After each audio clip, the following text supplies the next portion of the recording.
미국 대통령의 관세 폭탄이 오히려 미국의 목을 조르고 있습니다. 관세 다 내도 삼성 칩 없으면 3년 안에 망한다. 일론 머스크가 삼성과 22조 원 계약을 체결하자 백악관이 경악했습니다. 그 누구보다 충격에 빠진 건 동맹국을 이용해 지지율 장사를 하려던 트럼프였습니다. 한국, 중국 옆에 붙어 있는 조그만 나라가 뭘 할 수 있겠어? 하지만 미국이 만든 관세 장벽에 갇힌 건 중국이 아니라 실리콘밸리였습니다. 도대체 삼성이 만든 무엇이 미국 빅테크를 무릎 꿇렸을까요? 지금부터 그 충격적인 반전의 전말을 공개합니다. 저는 로렌 파커입니다.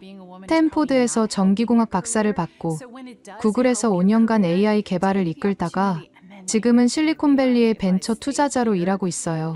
35의 나이에 100억 달러 규모의 펀드를 운용하는 건 제가 기술을 보는 눈이 그만큼 뛰어났기 때문이라고 자부합니다.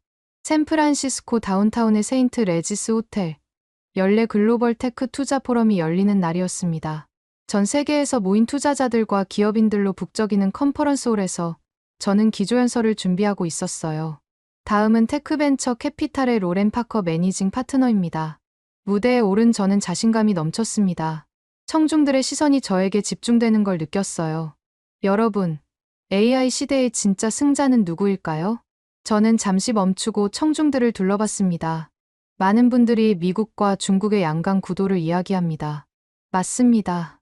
하지만 저는 오늘 다른 이야기를 하려고 합니다. 바로 제조의 제왕, 중국이 AI 하드웨어 시장을 완전히 장악할 것이라는 겁니다.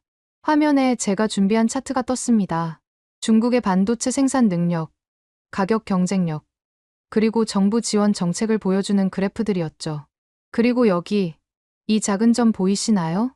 저는 레이저 포인터로 한국을 가리켰습니다. 한국입니다. 솔직히 말씀드리면 한국은 그저 조립 공장에 불과합니다. 메모리 반도체. 네, 잘 만들죠. 하지만 그게 전부예요. 진짜 미래 기술인 AI 칩, 시스템 반도체. 그건 다른 차원의 이야기입니다. 청중들 사이에서 웃음소리가 새어나왔습니다. 저는 더욱 확신에 찬 목소리로 이어갔어요. 삼성, LG. 그들은 미국이 설계하고 중국이 제조하는 생태계에서 부품이나 공급하는 역할에 만족해야 할 겁니다. AI 시대의 주인공은 절대 될 수 없어요. 발표를 마치고 무대에서 내려오는데 동료 투자자인 마크가 다가왔습니다. 로렌, 대단한 발표였어.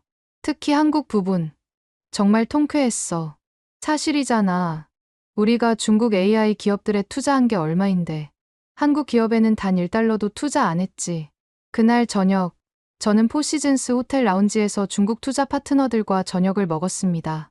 베이징에서 온왕 회장이 말했어요. 로렌, 당신 발표 정말 인상적이었어요.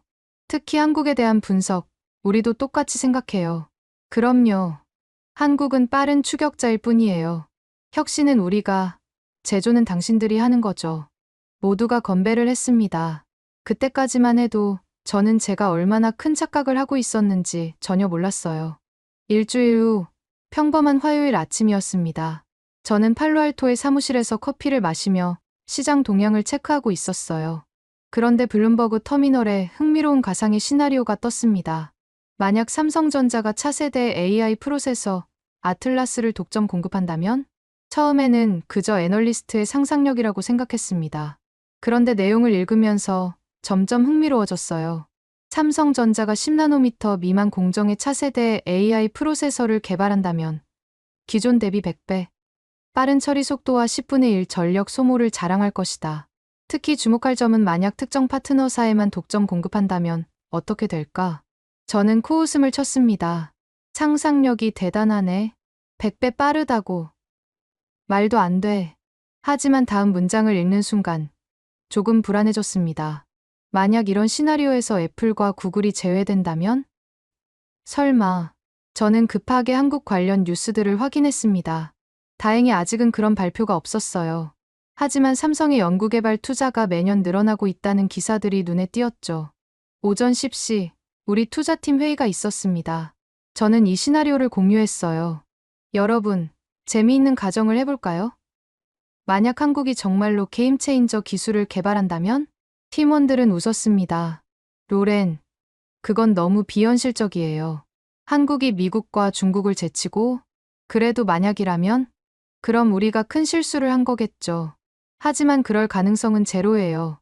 점심시간, 저는 스탠포드 시절 지도교수였던 윌리엄 교수와 통화했습니다. 그는 반도체 업계의 산증인 같은 분이었죠. 교수님, 한국의 AI 칩 기술 수준이 어느 정도인가요? 왜 갑자기 한국이야? 그냥 궁금해서요. 교수님은 잠시 침묵하더니 말씀하셨어요. 로렌, 한국을 너무 과소평가하지 마. 그들은 조용히 준비하는 스타일이야. 특히 위기에 몰리면 놀라운 힘을 발휘하지. 하지만 AI 칩은 다른 차원의 기술인데요. 그래서 더 조심해야 해. 모두가 불가능하다고 할 때 돌파구를 찾는 게 한국의 힘이거든. 전화를 끊고 나서 저는 창밖을 바라봤습니다. 실리콘밸리의 화려한 풍경이 펼쳐져 있었어요. 설마 정말로 한국이? 아니야. 그럴 리 없어. 그날 저녁, 집에 돌아와서 뉴스를 확인했습니다. 그런데 작은 기사 하나가 눈에 띄었어요. 삼성전자, 차세대 반도체 연구에 역대 최대 투자. 내용을 읽어보니 연간 투자액이 200억 달러를 넘는다고 했습니다. 그리고 흥미로운 대목이 있었어요. 업계 관계자는 삼성이 뭔가 큰 그림을 그리고 있는 것 같다며 조만간 깜짝 발표가 있을 수 있다고 전했다. 저는 갑자기 불안해졌습니다. 혹시 제가 놓치고 있는 게 있는 건 아닐까? 다음 날 아침, 중국 파트너에게서 전화가 왔어요. 로렌, 이상한 소문이 돌고 있어. 삼성이 우리 쪽 제안을 거절했대. 무슨 제안? 차세대 칩 공동 개발 제안이야. 파격적인 조건을 제시했는데도 거절했다는 거야. 왜? 그게 미스터리야. 혹시 더 큰 뭔가를 준비하는 건 아닐까? 전화를 끊고 저는 깊은 생각에 빠졌습니다. 정말 만약 한국이 모두를 놀라게 할 기술을 준비하고 있다면? 그리고 우리가 그걸 완전히 놓치고 있다면? 아니야. 그럴 리 없어. 한국은 그저. 하지만 마음 한구석에서는 불안감이 점점 커지고 있었습니다. 일주일 후, 저는 한국계 동료인 데이비드 김과 점심을 먹었습니다. 데이비드, 최근 한국 테크 업계 분위기 어때? 왜 갑자기? 그냥 궁금해서. 데이비드가 의미심장한 표정을 지었어요. 사실 좀 이상해. 내 친구들이 삼성이나 LG에서 일하는데 다들 뭔가 큰일이 일어날 거라고 하더라고. 큰일. 그런데 아무도 구체적으로는 모른대. 보안이 너무 철저해서 저는 점점 더 불안해졌습니다. 그날 밤, 저는 오랜만에 한국 뉴스를 검색해봤습니다. 그리고 놀라운 사실을 발견했어요. 최근 몇 년간 한국 정부가 AI 반도체 육성 전략에 막대한 예산을 투입했다는 거였죠. 그것도 조용히, 대대적인 홍보 없이. 혹시 정말로? 갑자기 제가 했던 발표가 떠올랐습니다. 한국을 무시하고 조롱했던 그 발표가 만약 제가 틀렸다면? 만약 한국이 정말로 준비하고 있었다면? 그 생각에 등골이 서늘해졌습니다. 바이두, 샤오미, 그리고 화웨이를 포함한 아시아 7개 기업입니다. 컴퓨터 화면에 뜬 시뮬레이션 결과를 보며 저는 숨이 막혔습니다. 만약 삼성이 정말로 이런 선택을 한다면 애플도, 구글도, 심지어 우리가 투자한 중국 스타트업들도 배제된다면? 사무실에서 시나리오 분석을 하던 제시카가 들어왔어요. 로렌, 왜 요즘 한국 시나리오에 집착하는 거예요? 불안해서 뭔가 큰일이 일어날 것 같은 예감이 들어. 설마요. 한국이 뭘 할 수 있겠어요? 하지만 제 불안감은 점점 커져갔습니다. 그때 제 휴대폰이 울렸습니다. 애플의 하드웨어 담당 부사장 톰이었어요. 우리는 가끔 정보를 교환하는 사이였죠. 로렌, 지금 시간 있어? 급한 얘기가 있어. 1시간 후, 저는 쿠퍼티노의 애플파크 근처 조용한 카페에서 톰을 만났습니다. 평소 자신감 넘치던 그의 얼굴에 걱정이 가득했어요. 톰, 무슨 일이야? 톰은 커피를 한 모금 마시고 한숨을 쉬었습니다. 삼성이 이상해. 작년부터 공급 계약 갱신 협상을 계속 미루고 있어. 가격 때문에? 그게 아니야. 뭔가 다른 이유가 있는 것 같아. 그리고? 우리 쪽 정보로는 삼성이 엄청난 규모의 신규 생산 라인을 준비 중이래. 그런데 용도가 베일에 쌓여 있어. 저는 심장이 빨라지는 걸 느꼈습니다. 혹시 새로운 칩을 준비하는 건 아닐까? 톰이 고개를 끄덕였어요. 그게 우리 걱정이야. 만약 삼성이 게임 체인저를 준비하고 있다면. 카페를 나오면서 톰이 마지막으로 한 말이 귓가에 맴돌았습니다. 로렌, 한국을 계속 주시해줘. 뭔가 이상한 낌새가 있으면 바로 알려줘. 다음 날 구글 본사에서 비공식 모임이 있었습니다. 실리콘밸리의 주요 테크 기업 전략 담당자들이 모였어요. 주제는 아시아 반도체 시장의 미래였죠. 구글의 하드웨어 총괄 사라가 발표를 시작했습니다. 최근 아시아 시장에 흥미로운 움직임이 있습니다. 특히 한국이. 그녀는 차트를 보여줬어요. 한국의 연구개발 투자가 급격히 증가하는 그래프였죠. 이 속도라면 2, 3년 내에 뭔가 큰 변화가 있을 수 있습니다. 메타의 CTO가 손을 들었어요. 하지만 투자만으로는 부족하죠. 기술 격차를 메우려면 최소 10년은 걸릴 텐데. 일반적으로는 그렇죠. 하지만 한국은 가끔 상식을 뛰어넘는 일을 하잖아요. 그때 테슬라의 AI 담당 임원이 충격적인 정보를 공유했습니다. 우리가 파악한 바로는 한국 정부가 극비 프로젝트를 진행 중이래요. 코드명이 단군이라고. 단군. 한국의 시조 신화에 나오는 인물이죠. 그만큼 국가적 차원의 프로젝트라는 의미 같아요. 회의가 끝나고 저는 주차장에서 구글의 선다 부회장을 만났습니다. 그는 인도 출신으로 아시아 시장을 잘 아는 사람이었어요. 선다, 한국을 어떻게 봐? 선다는 잠시 생각하더니 말했습니다. 로렌, 실리콘밸리의 가장 큰 약점이 뭔지 알아? 뭔데? 오만함이야. 우리가 항상 최고라고 믿는 것. 한국 같은 나라는 영원히 우리를 따라올 수 없다고 생각하는 것. 하지만 실제로 그랬잖아. 과거는 미래를 보장하지 않아. 특히 기술 분야에서는. 그날 밤, 저는 집에 돌아와 한국 관련 자료들을 다시 찾아봤습니다. 그리고 놀라운 패턴을 발견했어요. 지난 5년간 한국의 주요 대학에서 AI 반도체 관련 박사 학위자가 10배 증가했다는 거였죠. 그것도 대부분 정부 장학금을 받고. 계획적이야. 이건 우연이 아니라 철저한 계획이야. 다음 주, 저는 한국계 벤처 투자자 모임에 참석했습니다. 거기서 서울대 출신의 젊은 투자자를 만났어요.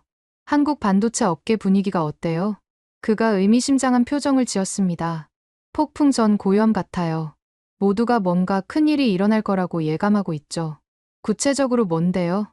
그건 아무도 몰라요. 하지만 분명한 건 한국이 더 이상 조용히 있지 않을 거라는 거예요. 일주일 후 충격적인 루머가 돌기 시작했습니다. 삼성이 애플과의 계약 갱신을 거부했대. 처음엔 그저 소문이라고 생각했어요. 하지만 애플 주가가 미세하게 흔들리기 시작했죠. 저는 급하게 톰에게 전화했습니다. 톰, 소문이 사실이야? 공식적으로는 아직 협상 중이야. 하지만 분위기가 좋지 않아. 삼성이 뭔가 다른 계획을 갖고 있는 것 같아.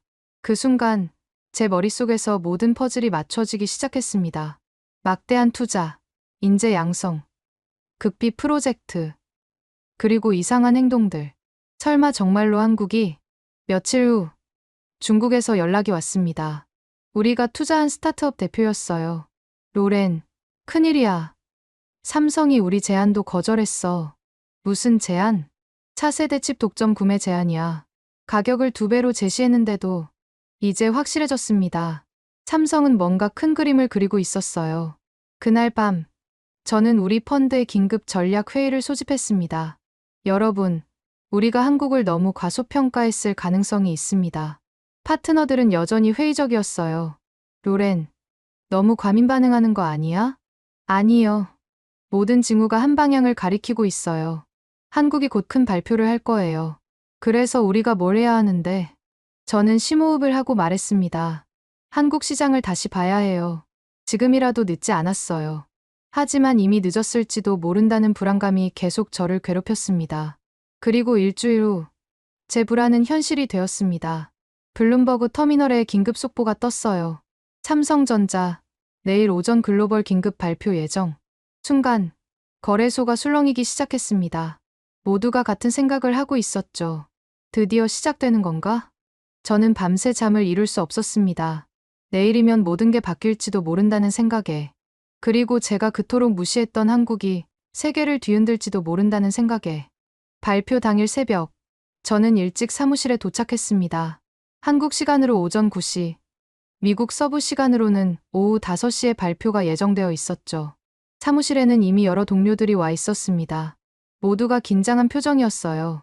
로렌, 정말 큰 발표일까? 모르겠어요. 하지만 준비는 해야죠. 우리는 대형 스크린 앞에 모였습니다. 카운트다운이 시작되었어요. 그리고 마침내 삼성전자 사장이 무대에 올랐습니다. 오늘은 역사적인 날입니다. 지난 10년간 저희가 준비해온 프로젝트의 결실을 발표하게 되어 기쁩니다. 순간 제 심장이 멎는 것 같았습니다. 10년이라고? 저희가 개발한 차세대 AI 프로세서 아틀라스를 소개합니다. 화면에 작은 칩 하나가 나타났습니다. 평범해 보였지만 스펙이 공개되자 상황이 달라졌어요. 기존 최고 성능 대비 처리 속도 100배 향상, 전력 소모 10분의 1. 사무실이 술렁였습니다. 저게 가능해? 물리적으로 불가능한데. 하지만 삼성은 증거를 제시했습니다. 실시간 벤치마크 테스트 결과가 화면에 떴고, 제3자 검증 기관의 확인서까지. 그리고 가장 중요한 점은 사장이 잠시 멈췄습니다. 그 짧은 순간이 영원처럼 느껴졌어요. 이 칩은 향후 3년간 선별된 파트너사에만 독점 공급됩니다. 폭탄이 터졌습니다. 거래소는 즉시 반응했고 테크 주가들이 요동치기 시작했어요. 독점 공급 파트너는 다음과 같습니다. 화면에 기업 로고들이 하나씩 나타났습니다. 바이두, 샤오미, 화웨이. 하지만 애플과 구글은 없었습니다. 우리가 투자한 미국 기업들도 없었고요. 이게 무슨... 제시카가 말을 잇지 못했습니다. 발표가 끝나자마자 우리 사무실 전화가 미친 듯이 울렸습니다. 로렌, 대체 무슨 일이야? 우리 포트폴리오 회사들이 다 제외됐어. 한국에 무슨 일이 일어난 거야? 저는 대답할 수 없었습니다. 제가 예상은 했지만 이 정도일 줄은 몰랐으니까요. 1시간 후 더 충격적인 뉴스가 나왔습니다. 애플 주가 장중 20% 폭락, 구글 긴급 이사회 소집, 실리콘밸리가 공황 상태에 빠졌습니다. 저녁 무렵 긴급 화상회의가 열렸습니다. 실리콘밸리의 주요 VC들이 모두 참석했어요. 이게 어떻게 가능한 일이야? 세코이아 캐피탈의 마이클이 소리쳤습니다. 한국이 언제 이런 기술을 개발했다는 거야? 벤치마크 캐피탈의 빌이 말했습니다. 우리가 중국만 보고 있는 동안 한국은 조용히 준비했던 거야. 그래도 이건 너무 갑작스러워. 저는 조용히 손을 들었습니다. 사실 징후는 있었어요. 모든 시선이 제게 쏠렸습니다. 제가 몇 주 전부터 한국을 주시하고 있었는데 분명 뭔가 준비하고 있었어요. 그럼 왜 미리 말 안 했어? 아무도 안 믿었을 거잖아요. 침묵이 흘렀습니다. 맞는 말이었으니까요. 밤 10시 팀 쿡이 긴급 기자회견을 열었습니다. 우리는 일시적인 공급 이슈를 겪고 있습니다. 하지만 애플은 항상 그래왔듯이 이 위기를 기회로 만들 것입니다. 하지만 그의 목소리에는 자신감이 없었어요. 기자들의 질문이 쏟아졌습니다. 아이폰 차세대 모델은 어떻게 되나요? 삼성 없이 AI 기능 구현이 가능한가요? 주주들에게 어떻게 설명하실 건가요? 팀 쿡의 대답은 모호했고 그건 시장을 더욱 불안하게 만들었습니다. 다음 날 아침 상황은 더 악화되었습니다. 나스닥 사상 최대 폭락, 테크 기업 시가총액 1조 달러 증발. 저는 사무실에서 밤을 새웠습니다. 계속해서 쏟아지는 뉴스를 모니터링하면서 그때 한국에서 연락이 왔습니다. 서울대 시절 동기였던 김민수였어요. 로렌, 괜찮아? 민수야, 오랜만이네. 뉴스 봤어. 실리콘밸리가 난리라며? 어떻게 이런 일이 한국이 정말 이런 기술을 개발한 거야? 민수가 잠시 침묵하다가 말했습니다. 사실 우리도 놀랐어. 하지만 돌이켜보면 당연한 결과야. 당연하다고? 한국은 항상 위기 속에서 기회를 찾았잖아. IMF도 극복했고, 조선업 위기도 넘었고, 이번엔 반도체였을 뿐이야. 하지만 이건 차원이 다르잖아. 맞아. 하지만 그만큼 절실했어. 메모리 반도체만으로는 미래가 없다는 걸 알았거든. 민수는 계속했습니다. 그리고 한국엔 특별한 게 있어. 뭔데? 단군의 후예라는 자부심. 우리 조상들은 만주 벌판을 호령했잖아. 고구려의 그 기상이 아직 살아있어. 갑자기 무슨 역사 얘기야? 진짜야. 이번 프로젝트 코드명이 단군이었어. 새로운 시대를 열겠다는 의미였지. 전화를 끊고 저는 한국의 역사를 검색해봤습니다. 단군 왕검, 고조선의 시조, 그리고 고구려, 광개토대왕. 그래서 한국인들이 그렇게 강인한 건가? 오후에 또 다른 폭탄이 터졌습니다. EU 연방준비제도 의장, 긴급 금리 인하 검토, 중국 정부, 반도체 산업 재편 선언. 이제 국가 차원의 대응이 시작된 거였어요. 그날 저녁, 저는 오랜만에 부모님께 전화드렸습니다. 로렌, 괜찮니? 뉴스 봤어. 엄마, 제가 큰 실수를 한 것 같아요. 무슨 실수? 한국을 너무 무시했어요. 그들이 이렇게 대단한 줄 몰랐어요. 그리고 깨달았습니다. 제가 무시했던 그 작은 나라가 사실은 위대한 역사와 잠재력을 가진 나라였다는 걸. 다음 날, 저는 결심했습니다. 나 한국에 가봐야겠어. 제시카가 놀랐습니다. 갑자기 왜? 직접 보고 싶어. 그들이 어떻게 이런 일을 해냈는지. 위험하지 않을까? 지금 미국 기업들한텐 적대적일 텐데. 그래도 가야 해. 이건 단순한 비즈니스가 아니야. 뭔가 더 큰 변화의 시작인 것 같아. 일주일 후, 저는 인천공항행 비행기에 올랐습니다. 마음은 복잡했지만, 한 가지는 확실했어요. 이제 세상은 예전과 같지 않을 거라는 것. 그리고 그 변화의 중심에는 한국이 있다는 것. 인천공항에 도착했을 때, 저는 완전히 다른 세상에 온 것 같았습니다. 공항 곳곳에 AI 강국 코리아라는 문구가 보였고, 활기가 넘쳤어요. 입국장을 나오자 민수가 기다리고 있었습니다. 로렌, 정말 오랜만이다. 민수야, 고마워. 마중 나와줘서. 당연하지. 그런데 정말 많이 변했구나. 예전에 그 자신만만하던 로렌은 어디 갔어? 저는 쓴웃음을 지었습니다. 깨졌지. 완전히. 서울로 가는 차 안에서 민수가 말했습니다. 사실 한국 사람들도 놀랐어. 이 정도로 성공할 줄은 몰랐거든. 어떻게 가능했어? 솔직히 아직도 믿기지 않아. 민수가 한강을 가리켰습니다. 저 강 알지? 한강의 기적이라고 하잖아. 우리 부모 세대가 만든 첫 번째 기적이야. 그래서 이번엔 두 번째 기적을 만든 거야. AI 반도체로. 하지만 기술 격차가. 로렌, 한국인의 DNA엔 뭔가 특별한 게 있어. 위기가 오면 하나로 뭉치고 불가능해 보이는 일도 해내지. 민수는 계속했습니다. 알아? 임진왜란 때 일본이 조총으로 쳐들어왔을 때 우리가 1년 만에 그보다 나은 총을 만들었어. 정말? 그게 우리야. 빨리 배우고 더 낫게 만들고 결국은 이겨내는 민족. 호텔에 짐을 풀고 저는 민수와 함께 판교 테크노밸리로 향했습니다. 여기가 한국의 실리콘밸리야. 높은 빌딩들 사이로 젊은이들이 활기차게 오가고 있었어요. 저기 보여. 삼성 AI 연구소야. 아틀라스가 탄생한 곳이지. 우리는 한 스타트업을 방문했습니다. 딥마인드 코리아라는 회사였어요. 대표는 30대 초반의 젊은 여성이었습니다. 안녕하세요. 전 김서연이에요. 미국에서 오셨다고 들었어요. 네. 로렌 파커입니다. 서연 씨가 회사를 안내했습니다. 저희는 삼성 아틀라스 칩을 활용한 AI 솔루션을 개발해요. 덕분에 구글이나 오픈AI보다 훨씬 효율적인 모델을 만들 수 있죠. 어떻게 그게 가능하죠? 하드웨어와 소프트웨어의 완벽한 결합이에요. 미국 기업들은 범용 칩에 맞춰 개발하지만 우린 전용 칩에 최적화할 수 있으니까. 시연을 보니 정말 놀라웠습니다. 처리 속도도 빨랐고 전력 소모도 적었어요. 이런 스타트업이 맞나요? 판교에만 수백 개예요. 모두가 아틀라스 생태계 안에서 혁신을 만들고 있죠. 점심은 전통 한식당에서 먹었습니다. 로렌, 된장찌개 먹어본 적 있어? 어릴 때 엄마가 해주신 것 빼고는. 그럼 제대로 된 한국 음식을 맛봐야지. 음식을 먹으며 민수가 물었습니다. 실리콘밸리는 지금 어때? 혼란스러워. 모두가 대안을 찾고 있지만 대안이 없지. 응. 아틀라스를 대체할 만한 게 없어. 민수가 젓가락을 내려놓으며 말했습니다. 로렌, 이건 단순한 기술 경쟁이 아니야. 무슨 뜻이야? 문명의 전환점이야. 서구 중심의 기술 패권이 동아시아로 넘어오는. 너무 거창한 거 아니야? 아니야. 역사는 반복되거든. 고구려가 동아시아를 호령했듯이 이제 한국이 기술로 세계를 이끄는 거야. 오후에는 삼성전자 본사를 방문했습니다. 거대한 건물이 위용을 자랑하고 있었어요.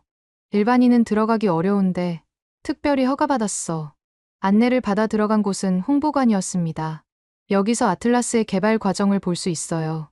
벽면 가득한 스크린에 10년간의 여정이 펼쳐졌습니다. 2015년 첫 프로젝트 시작. 2018년 첫 시제품 실패. 2020년 획기적인 돌파구 발견. 보여?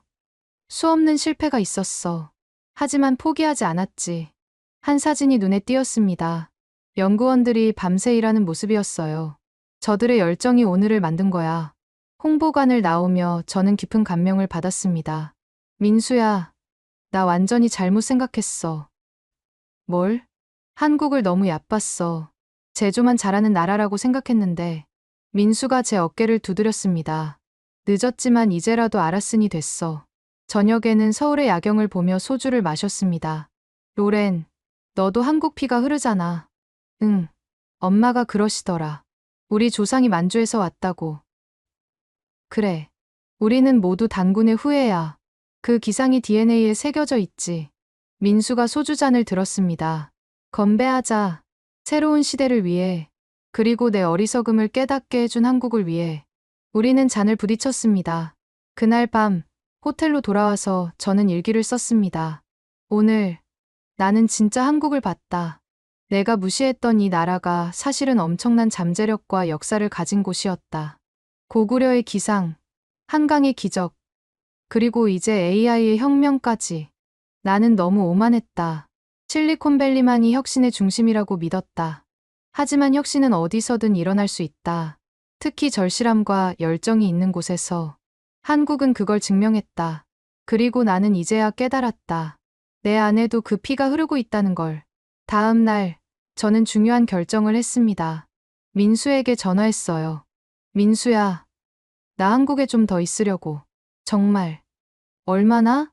모르겠어. 하지만 더 배우고 싶어.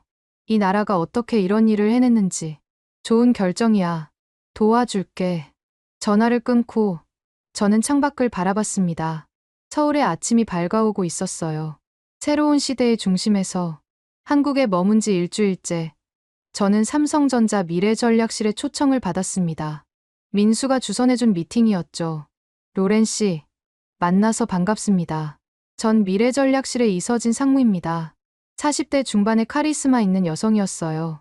초대해 주셔서 감사합니다. 우리는 삼성 서초 사옥의 회의실에 앉았습니다. 창밖으로 서울 전경이 한눈에 보였어요. 로렌 씨가 한국에 오신 이유를 알고 있어요. 배우고 싶으신 거죠? 네. 솔직히 제가 너무 무지했어요. 이 상무가 미소를 지었습니다. 겸손하시네요. 사실 우리도 로렌 씨를 알고 있었어요. 실리콘밸리에 영향력 있는 투자자시잖아요.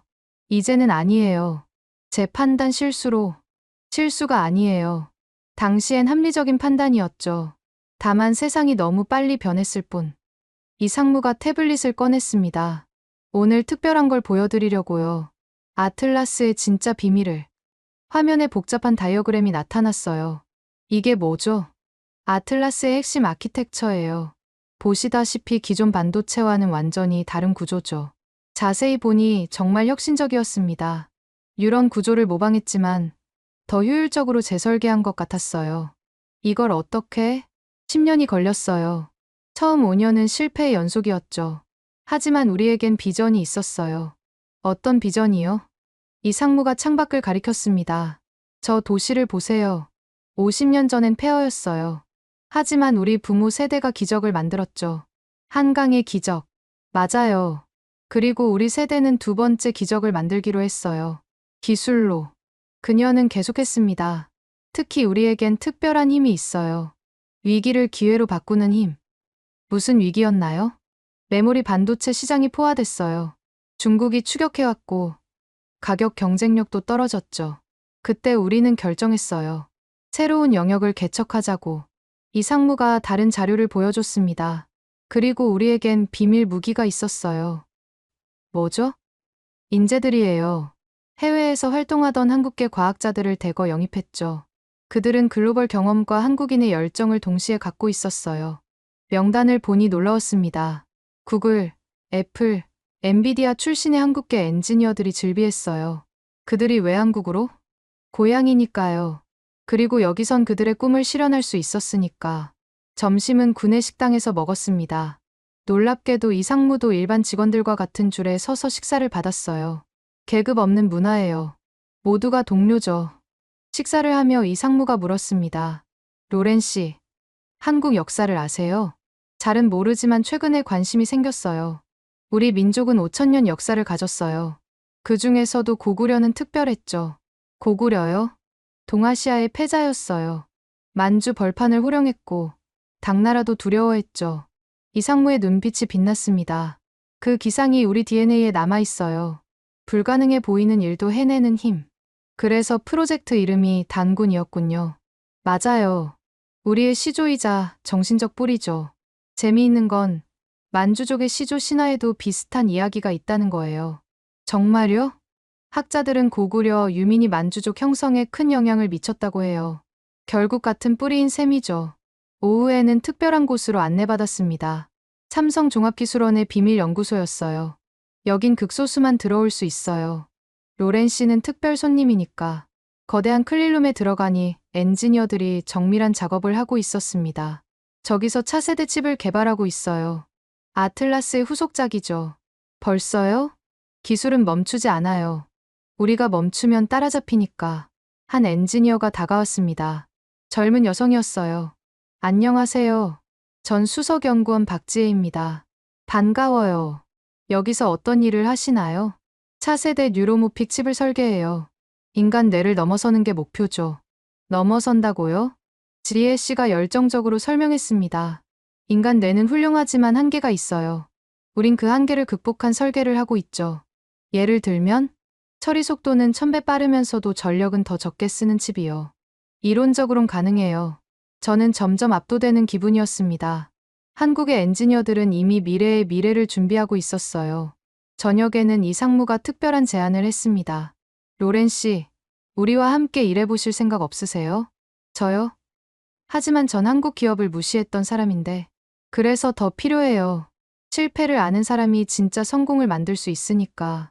구체적으로 어떤 일을요? 글로벌 전략 자문이요.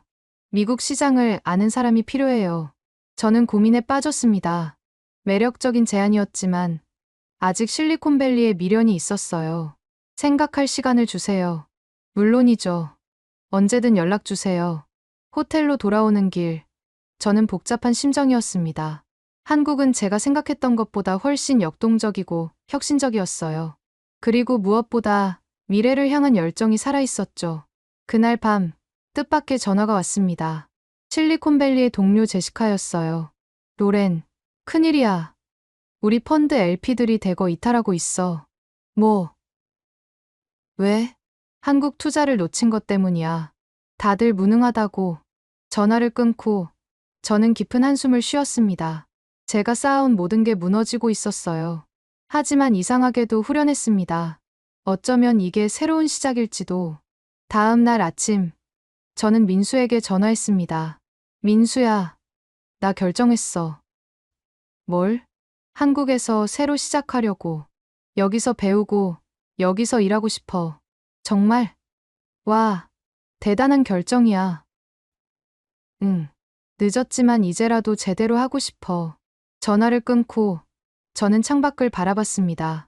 서울의 아침 햇살이 눈부셨어요. 새로운 시작을 축복하는 것처럼. 한국에서 새 출발을 결심한 지 한 달 후, 저는 판교의 작은 오피스텔에 자리를 잡았습니다. 실리콘밸리의 호화로운 집과는 비교할 수 없었지만 이상하게 마음이 편했어요. 그날 아침, 이서진 상무에게서 연락이 왔습니다. 로렌 씨, 오늘 특별한 분을 만나게 해드릴게요. 오후 2시에 여의도로 오세요. 약속 장소는 의외로 국회의사당 근처의 조용한 찻집이었습니다. 어서 오세요. 소개할 분이 있어요. 이상무 옆에는 60대 초반의 품이 있는 여성이 앉아 있었습니다. 과학기술정보통신부 장관 김혜진입니다. 저는 깜짝 놀랐습니다. 장관이 직접 나오다니. 로렌 파커 씨죠. 한국에 오신 걸 환영합니다. 김 장관은 따뜻하게 악수했습니다. 영광입니다. 그런데 제가 왜? 단도직입적으로 말씀드릴게요. 한국은 로렌 씨 같은 분이 필요해요. 저요? 김 장관이 차를 한 모금 마시고 말했습니다. 아틀라스는 시작일 뿐이에요. 우리의 진짜 목표는 글로벌 AI 생태계를 만드는 거죠. 구체적으로 어떤? 한미 AI 연합체를 만들고 싶어요. 경쟁이 아닌 협력으로요. 저는 놀랐습니다. 미국을 제치고 독주하는 게 아니라 함께 가겠다는 거였어요. 하지만 지금 미국은 한국을 경계하고 있어요. 그래서 로렌 씨가 필요한 거예요. 양쪽을 다 아는 사람, 신뢰받는 사람이. 김 장관은 계속했습니다. 우리도 알아요. 기술만으론 부족하다는 걸. 실리콘밸리의 창의성과 도전 정신이 필요해요. 그럼 제가 뭘 해야 하나요? 가교가 되어주세요. 한국과 미국을 잇는 다리가. 이 상무가 덧붙였습니다. 구체적으로는 한미 AI 혁신센터의 초대 센터장을 맡아주셨으면 해요. 센터장이요? 네. 서울과 실리콘밸리에 동시에 설립할 예정이에요. 인재 교류, 공동 연구, 스타트업 육성까지. 저는 깊이 고민했습니다. 엄청난 기회였지만 동시에 무거운 책임이었어요.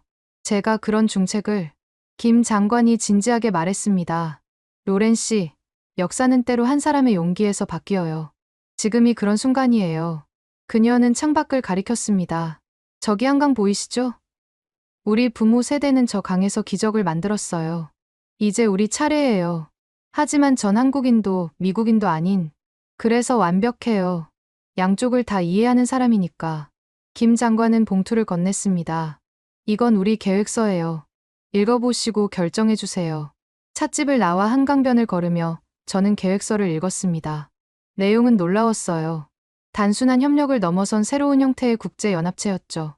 한미 공동 AI 연구소 설립, 매년 1000명 규모 인재 교환 프로그램, 100억 달러 규모 공동 투자 펀드, AI 윤리 헌장 공동 제정. 이게 정말 가능할까? 그때 전화가 왔습니다. 뜻밖에도 팀 쿡이었어요. 로렌. 지금 한국이지? 팀. 네. 여기 있어요. 좋아. 사실 나도 내일 서울로 간다. 정말요? 응. 한국 정부에서 제안이 왔어. 아마 자네가 받은 것과 비슷할 거야. 저는 놀랐습니다. 한국이 애플까지 끌어들이려 한다니.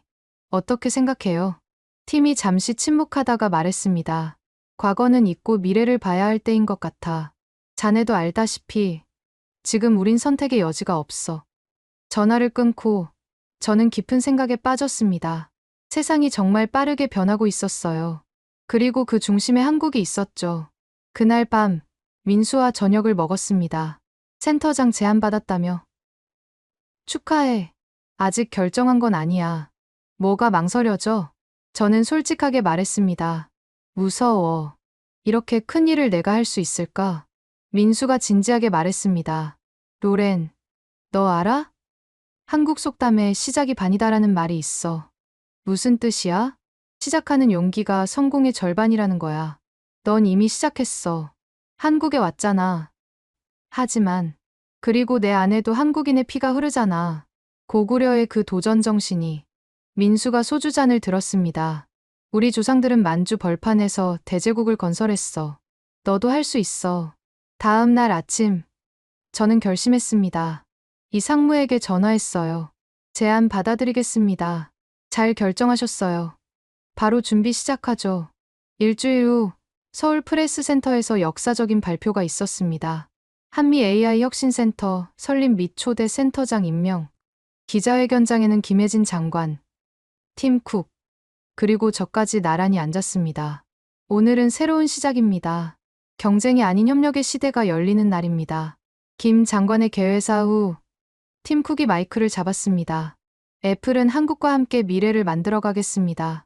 과거의 실수를 인정하고 새로운 파트너십을 시작합니다. 그리고 제 차례가 왔습니다. 저는 한국계 미국인입니다. 양쪽 문화를 모두 경험했죠. 이제 그 경험을 살려 두 나라를 잇는 다리가 되겠습니다. 플래시가 터지고 역사적인 순간이 기록되었습니다. 기자회견 후 김 장관이 제게 다가왔습니다. 로렌 센터장, 한 가지 더 보여드릴 게 있어요. 우리는 차를 타고 경기도 어딘가로 향했습니다. 여기가 어디죠? 국가 AI 연구단지예요. 일반인은 모르는 곳이죠. 거대한 연구단지 안으로 들어가니 놀라운 광경이 펼쳐졌습니다. 여기서 한국의 미래 100년을 준비하고 있어요. 수천 명의 연구원들이 일하고 있었고 최첨단 장비들이 즐비했어요. 이 정도 규모라니. 아직 시작이에요. 로렌 센터장이 함께한다면 더 큰 일을 할 수 있어요. 한 연구동에 들어가니 벽에 큰 글씨가 쓰여 있었습니다. 홍익인간, 널리 인간을 이롭게 한다. 이게 우리의 철학이에요. 기술은 인류 전체를 위해 써야 한다는 김 장관이 설명했습니다. 단군 신화에 나오는 건국 이념이죠. 우리 조상들의 지혜예요. 저는 깊은 감명을 받았습니다. 한국은 단순히 기술 패권을 추구하는 게 아니었어요. 더 큰 가치를 추구하고 있었죠. 이제 이해하겠어요. 왜 저를 선택했는지. 맞아요. 기술만으론 부족해요. 그걸 올바르게 쓸 사람이 필요하죠. 연구단지를 나오며 저는 새로운 사명감을 느꼈습니다. 이건 단순한 직업이 아니었어요. 역사적 사명이었죠. 그날 밤, 저는 부모님께 전화드렸습니다. 엄마, 아빠, 저 한국에서 중요한 일을 맡게 됐어요. 정말. 어떤 일인데? 한국과 미국을 잇는 다리 역할이에요. AI 기술로요. 어머니가 감격스러운 목소리로 말씀하셨습니다. 우리 로렌이 드디어 제 길을 찾았구나. 할아버지가 하늘에서 기뻐하실 거야. 할아버지요? 그래. 너희 할아버지도 만주에서 오셨잖니. 항상 말씀하셨어. 언젠가 우리 후손이 세계를 이을 거라고. 전화를 끊고 저는 창밖을 바라봤습니다. 서울의 야경이 아름답게 빛나고 있었어요. 할아버지, 이제 시작입니다. 지켜봐 주세요. 센터장 취임 후 첫 달은 정신없이 바빴습니다. 서울과 실리콘밸리를 오가며 양쪽 팀을 구성하고 첫 프로젝트를 기획했죠. 어느 날 샌프란시스코 사무실에서 흥미로운 미팅이 있었습니다. 구글의 순다르 피차이가 직접 찾아온 거예요. 로렌, 축하해. 대단한 변신이야. 순다르, 어쩐 일이야? 그가 진지한 표정으로 말했습니다. 구글도 참여하고 싶어. 한미 AI 혁신센터에. 정말. 하지만 구글은 자체 기술이, 솔직히 말할게. 우리도 한계를 느끼고 있어. 삼성의 하드웨어 없인 더 이상 발전이 어려워. 순다르는 계속했습니다. 로렌, 이제 진짜와 가짜를 구별해야 할 때야. 무슨 뜻이야? 진짜 혁신과 가짜 혁신 말이야. 우리가 지난 몇 년간 한 게 뭐였을까? 그저 조금씩 개선하는 것뿐이었어. 그의 고백은 충격적이었습니다. 하지만 한국은 달랐어. 그들은 근본적으로 새로운 걸 만들었지. 그래서 함께하고 싶어. 경쟁이 아닌 협력으로. 그게 진짜 미래 아닐까? 일주일 후 저는 서울로 돌아와 김혜진 장관에게 보고했습니다. 구글도 참여하고 싶어 한다고요? 예상했어요. 메타에서도 연락이 왔거든요. 정말요? 김 장관이 미소를 지었습니다. 이제 다들 깨달은 거예요. 혼자서는 한계가 있다는 걸. 하지만 너무 많은 기업이 참여하면 걱정 마세요. 우리에겐 원칙이 있으니까. 그녀는 문서를 보여줬습니다. AI 혁신 동맹 헌장이었어요. 홍익인간의 정신으로 인류 전체를 위한 기술 개발. 이게 우리 원칙이에요. 다음 날 저는 판교의 한 스타트업을 방문했습니다. 딥마인드 코리아의 김서연 대표를 다시 만나기 위해서였죠. 센터장님, 어서 오세요. 센터장은 너무 거창해요. 그냥 로렌이라고 불러주세요. 서연 씨가 새로운 기술을 보여줬습니다. 이건 저희가 개발한 진실 판별 AI예요. 진실 판별? 네. 뉴스, 영상, 심지어 사람의 말까지. 진짜와 가짜를 구별해내죠. 시연을 보니 정말 놀라웠습니다. 딥페이크 영상을 순식간에 가려냈고 가짜 뉴스도 정확히 판별했어요. 정확도가 어느 정도예요? 99.8%예요. 사실상 완벽하죠. 이게 어떻게 가능하죠? 서연 씨가 자랑스럽게 말했습니다. 아틀라스 칩 덕분이에요. 그리고 한국인 특유의 눈치 문화를 알고리즘화했죠. 눈치요? 네. 미묘한 신호를 읽어내는 능력이요. 그게 진짜와 가짜를 구별하는 핵심이거든요. 점심은 전통 한정식집에서 먹었습니다. 로렌 씨, 김치 좋아하세요? 이제 완전히 좋아해요. 매운 것도 잘 먹고요. 서연 씨가 웃었습니다. 한국 사람 다 됐네요. 식사를 하며 서연 씨가 진지한 얘기를 꺼냈습니다. 사실 저희가 센터와 협력하고 싶은 프로젝트가 있어요. 어떤 거죠? 글로벌 팩트체크 시스템이요. 전 세계 정보의 진위를 실시간으로 판별하는 거죠. 와, 그게 가능해요?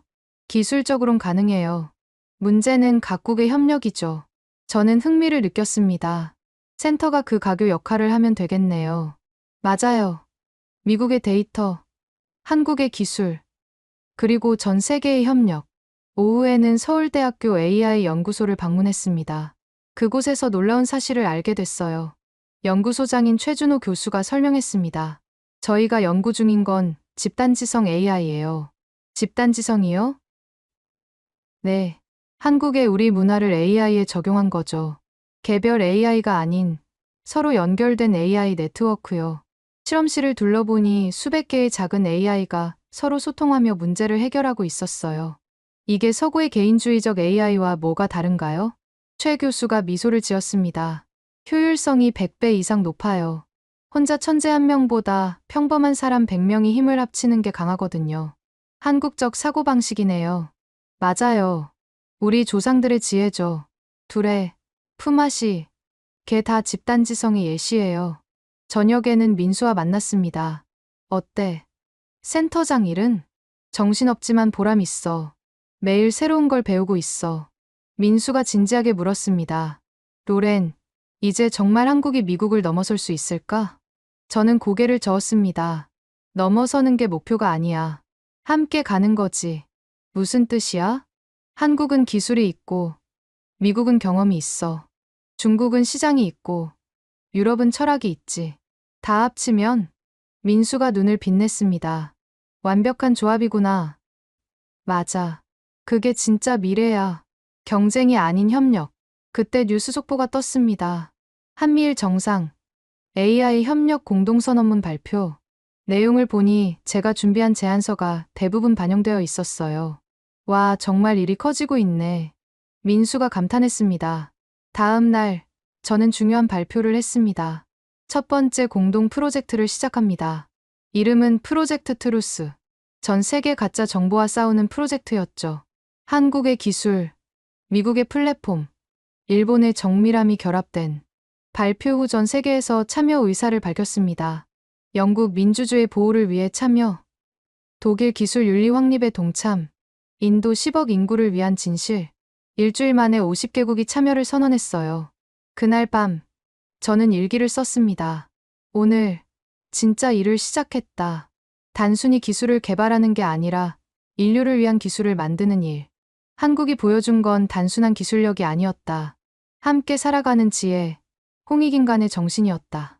나는 이제 안다. 진짜와 가짜를 구별하는 법을. 진짜는 모두를 위한 것이고, 가짜는 일부를 위한 것이다. 우리가 만들어갈 미래는 진짜다. 프로젝트 트루스가 시작된 지 3개월. 드디어 첫 성과가 나타났습니다. 전 세계 가짜뉴스가 70% 감소했고, 딥페이크 범죄도 현저히 줄었어요. UN 본부에서 특별회의가 열렸습니다. 저도 한미 AI 혁신센터 대표로 초청받았죠. 로렌 파커 센터장의 발표를 듣겠습니다. 제가 단상에 올랐습니다. 193개국 대표들이 저를 주목했어요. 존경하는 대표 여러분, 기술은 중립적입니다. 하지만 그 사용은 우리의 선택입니다. 저는 프로젝트 트루스의 성과를 발표했습니다. 한국의 기술과 미국의 경험, 그리고 전 세계의 협력이 만든 결과입니다. 이제 우리는 더 큰 꿈을 꿀 수 있습니다. 발표 후 박수가 쏟아졌습니다. 휴식 시간에 중국 대표가 다가왔어요. 파커 센터장, 중국도 참여하고 싶습니다. 환영합니다. 하지만 원칙은 지켜야 해요. 물론입니다. 투명성과 개방성, 우리도 준비됐습니다. 이어서 러시아, 브라질, 남아공 대표들도 참여 의사를 밝혔어요. 저녁 리셉션에서 김혜진 장관을 만났습니다. 로렌 센터장, 정말 대단해요.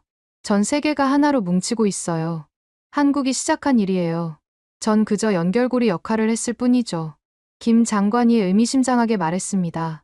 이제 다음 단계를 준비해야 해요. 다음 단계요? 네.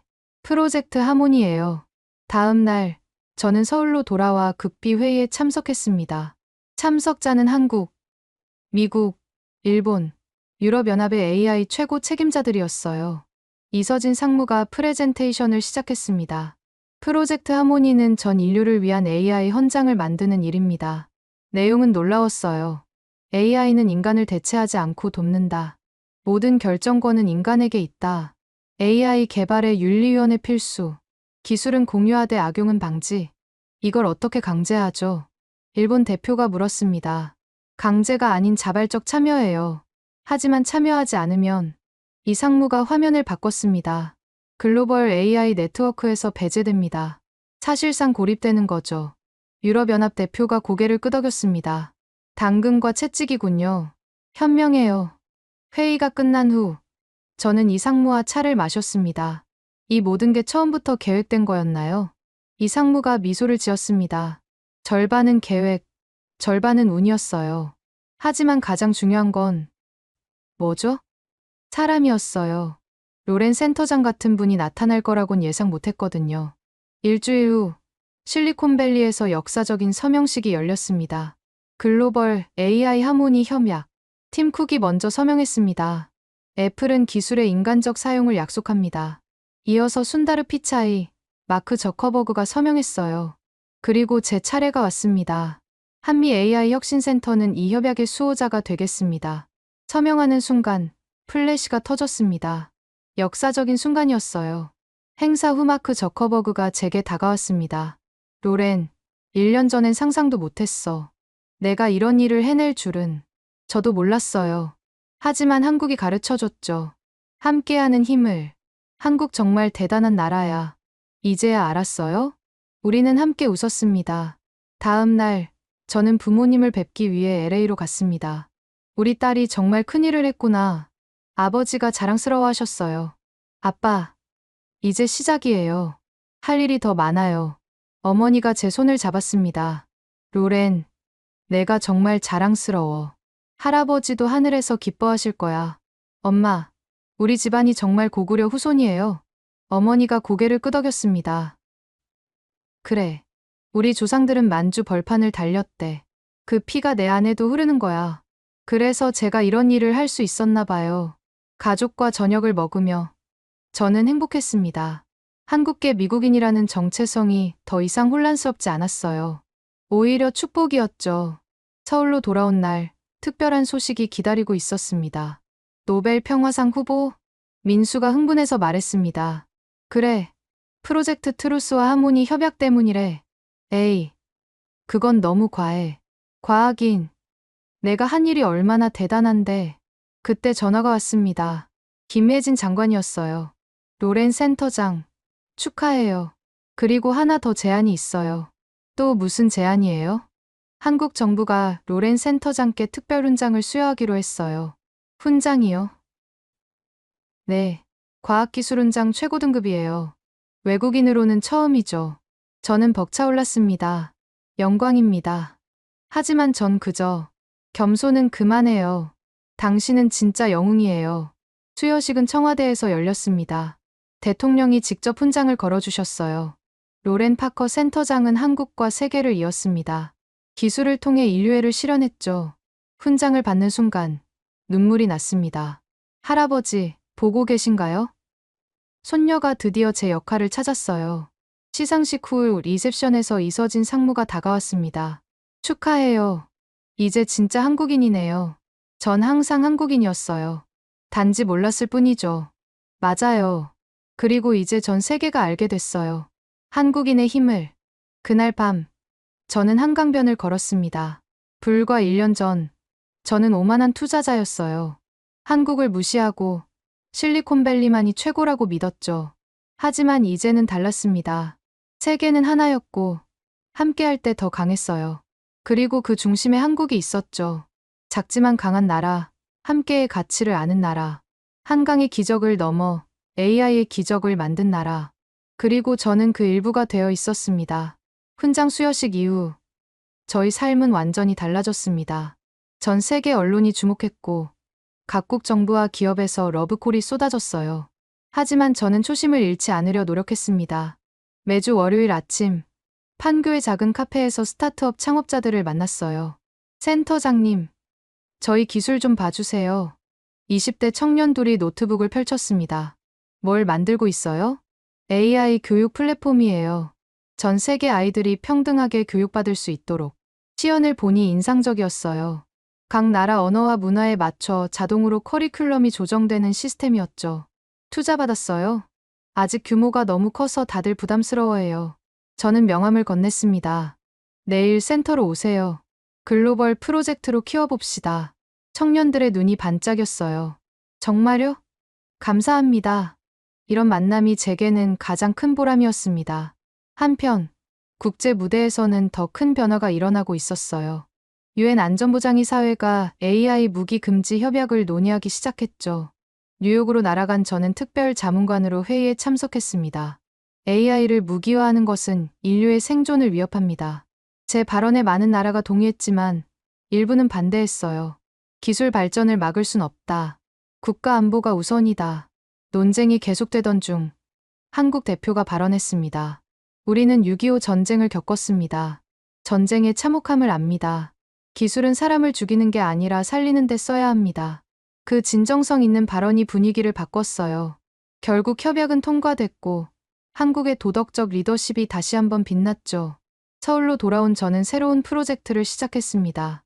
프로젝트 브릿지, 전 세계 AI 격차를 줄이는 일이었어요. 아프리카, 남미, 동남아시아의 개발도상국들에게 AI 기술을 전수하는 프로그램이었죠. 왜 공짜로 기술을 주는 거예요? 한 기자가 물었습니다. 공짜가 아니에요. 우리는 미래의 파트너를 만드는 거죠. 함께 성장하는 게 진짜 이익이니까요.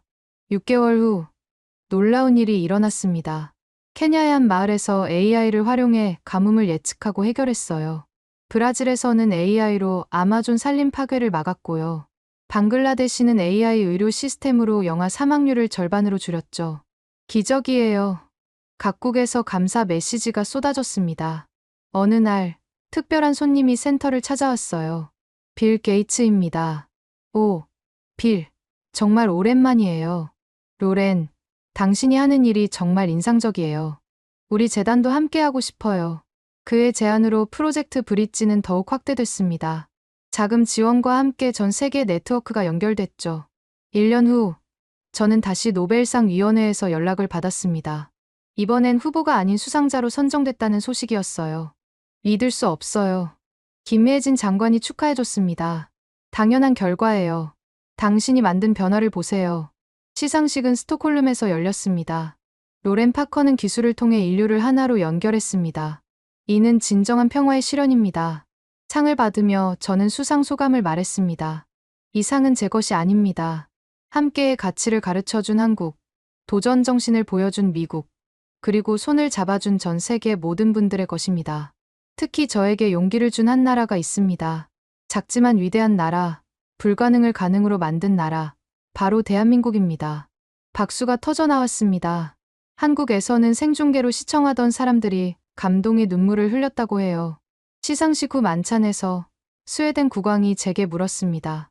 한국의 비결이 뭐라고 생각하시나요? 홍익인간 정신이요. 널리 인간을 이롭게 한다는 철학이죠.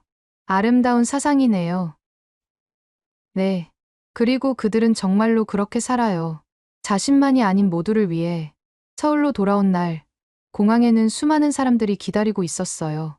로렌 센터장님, 축하합니다. 한국의 자랑이에요. 저는 눈물이 났습니다. 1년 전만 해도 한국을 무시했던 제가 이제는 한국의 자랑이 되었다니.